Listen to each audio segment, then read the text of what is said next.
नमस्ते दोस्तों। आज के इस एक्सप्लेनर में आपका बहुत बहुत स्वागत है। आज हम एक ऐसी खौफनाक सच्ची घटना और उसके बाद सामने आए कानूनी लूपहोल्स यानी कानूनी खामियों के एक ऐसे जाल को सुलझाने जा रहे हैं जिसे सुनकर सच में किसी के भी रोंगटे खड़े हो जाएंगे। तो चलिए बिना किसी देरी के शुरू करते हैं। अब जरा इस बात की कल्पना कीजिए, हम बात कर रहे हैं अगस्त 2001 की। एक ऐसा आलीशान किला जिसकी सुरक्षा इतनी कड़ी थी कि उसे भेदना नामुमकिन माना जाता था, वो रातों रात हरियाणा के सबसे बड़े और भयानक क्राइम सीन में कैसे तब्दील हो गया, यही आज हमारी पड़ताल का विषय है। तो चलिए बढ़ते हैं हमारे पहले हिस्से की तरफ, 2001 का हिसार हत्याकांड। इस घटना की भयावहता को समझने से पहले हमें उस जगह और उस परिवार के रुतबे को समझना होगा।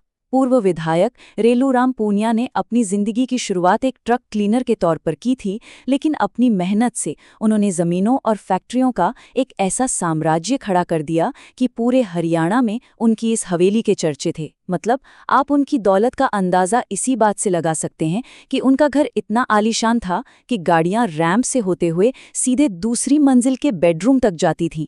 लेकिन 24 अगस्त की सुबह सब कुछ बदल गया। जब पुलिस खून से लथपथ उस आलीशान हवेली में दाखिल हुई तो उनके होश उड़ गए। वहां परिवार के 8 सदस्यों की लाशें पड़ी थीं। इस पूरे भयानक मंजर के बीच केवल एक ही शख्स जिंदा बचा था, उनकी सबसे छोटी बेटी सोनिया, और वो भी देखने में काफी घायल लग रही थी। तो आखिर उस रात हुआ क्या था? आइए इस टाइमलाइन पर नजर डालते हैं। शाम को प्रियंका की बर्थडे पार्टी से जश्न शुरू हुआ। फिर रात करीब 10 बजे सबको खीर परोसी गई, लेकिन इस खीर में नींद की गोलियां मिली हुई थी। और फिर रात 11 बजे से 2 बजे के बीच घर में फुल वॉल्यूम पर बज रहे तेज संगीत की आड़ में पूरे 2 घंटे तक एक एक करके सबको मौत के घाट उतार दिया गया। बेहद ठंडे दिमाग से की गई एक खौफनाक प्लानिंग। अब आते हैं जांच पर और हमारे दूसरे हिस्से पर, डायरी और कबूलनामा। देखिए, शुरुआत में तो पुलिस को लगा कि शायद ये किसी बाहरी गैंग या फिर कोई राजनीतिक दुश्मनी का नतीजा है, लेकिन बहुत ही जल्द एक ऐसी चीज सामने आई जिसने सबको चौंका दिया। पुलिस को सोनिया की एक डायरी मिली। इस डायरी में उसने अपने पति संजीव को लिखा था, मैं अपने घर वालों से इतनी नफरत करती हूँ, मैं इनमें से किसी को भी जिंदा नहीं छोड़ूंगी। बिल्कुल यही शब्द लिखे थे। अब जांच की दिशा पूरी तरह पलट चुकी थी। और फिर जब पुलिस ने सोनिया और संजीव को इस खत के साथ आमने सामने बिठाया तो सब कुछ साफ हो गया। आपको जानकर हैरानी होगी कि ये जोड़ा मार्शल आर्ट्स में माहिर था। सोनिया ताइक्वांडो की खिलाड़ी थी और संजीव जूडो चैंपियन। इन्होंने अपना जुर्म कबूल कर लिया और बताया कि कैसे एक लोहे की रॉड से उन्होंने 1.5 महीने की मासूम बच्ची समेत पूरे परिवार को खत्म कर दिया। और पुलिस को चकमा देने के लिए अंत में सोनिया ने संजीव से खुद पर ही वार करवाकर हमले का एक झूठा नाटक रचा। लेकिन यहाँ एक बहुत बड़ा सवाल खड़ा होता है। हमारा तीसरा हिस्सा, हत्या का मकसद क्या था? आखिर एक बेटी अपने ही परिवार, अपने ही खून को खत्म करने की इतनी खौफनाक साजिश क्यों रचेगी? इसका जवाब है बेइंतहा लालच। दरअसल ये पूरा मामला एक भीषण संपत्ति विवाद का था।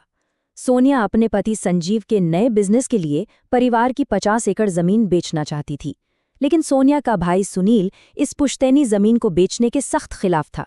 हालांकि सुनील ने बिजनेस के लिए नकद पैसों से मदद करने की बात कही थी, लेकिन सोनिया को ये इनकार बिल्कुल बर्दाश्त नहीं हुआ और इसी लालच में उसने पूरी संपत्ति हड़पने का वो भयानक फैसला कर लिया। अब ये केस कोर्ट में पहुंचता है और शुरू होता है हमारा चौथा हिस्सा, दशकों लंबी कानूनी लड़ाई। कबूलनामे के बाद ये कोई आम कहानी नहीं रही, बल्कि ये 20 सालों तक चलने वाले एक अस्त-व्यस्त अदालती ड्रामे में बदल गई।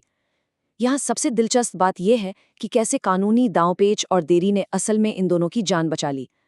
देखिए, 2004 में निचली अदालत ने इन्हें फांसी की सजा दे, 2005 में हाईकोर्ट ने इसे उम्र कैद में बदल दिया, फिर 2007 में सुप्रीम कोर्ट ने दोबारा फांसी की सजा सुनाई। यहाँ तक कि फांसी की तारीख भी तय हो गई थी, लेकिन फिर राष्ट्रपति के पास दया याचिकाओं के खेल में सालों बीत गए और अंततः 2014 में सुप्रीम कोर्ट के एक फैसले ने उन्हें बचा लिया, जिसमें कहा गया था कि जिन मामलों में फांसी की सजा पर 5 साल से ज्यादा की देरी हो चुकी है, उन्हें उम्र कैद में बदल दिया जाए। लेकिन रुकिए, कहानी यहीं खत्म नहीं होती, ये और भी अजीब हो जाती है। 2018 में संजीव पैरोल पर बाहर आया और फरार हो गया। वो सीधा गुजरात पहुंचा और वहां एक फर्जी बावा बनकर रहने लगा। और मजे की बात देखिए, उसके हजारों भक्त भी बन गए। खैर फरवरी 2021 में पुलिस ने उसे मेरठ से दोबारा पकड़ लिया। और इन सब के बावजूद सबसे ज्यादा चौंकाने वाली बात यह है कि अदालत ने 2025 के आखिर तक इन दोनों को जमानत भी दे दी। और अब हम आते हैं इस एक्सप्लेनर के सबसे बड़े और आखिरी ट्विस्ट पर, विरासत का सवाल। अब वो सवाल जो शायद आप सबके दिमाग में आ रहा होगा। जब परिवार का प्रत्यक्ष वंश ही पूरी तरह खत्म हो गया था और सोनिया खुद कातिल साबित हो चुकी थी, तो उन अरबों की संपत्ति का क्या हुआ? रेलूराम पुनिया की उन फैक्ट्रियों, जमीनों और उस आलीशान हवेली का कानूनी वारिस आखिर कौन बना? इस शानदार ट्विस्ट को समझने के लिए हमें हिंदू उत्तराधिकार अधिनियम के तहत उत्तराधिकार के नियम को थोड़ा सा समझना होगा। कानून वारिसों को 2 हिस्सों में बांटता है।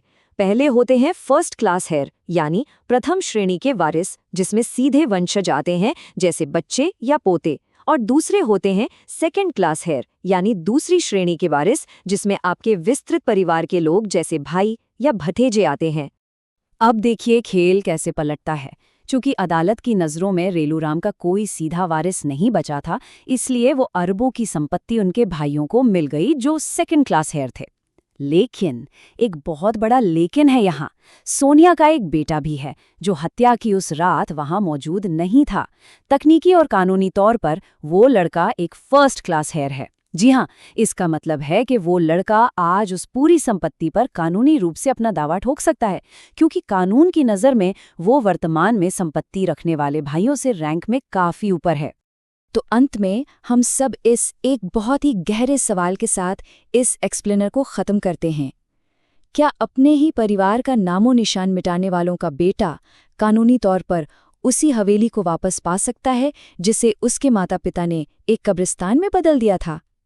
ये कहानी इस बात का जीता जागता सबूत है कि कानून, लालच और विरासत की इस भूल भुलैया में शायद आखिरी अध्याय लिखा जाना अभी बाकी है।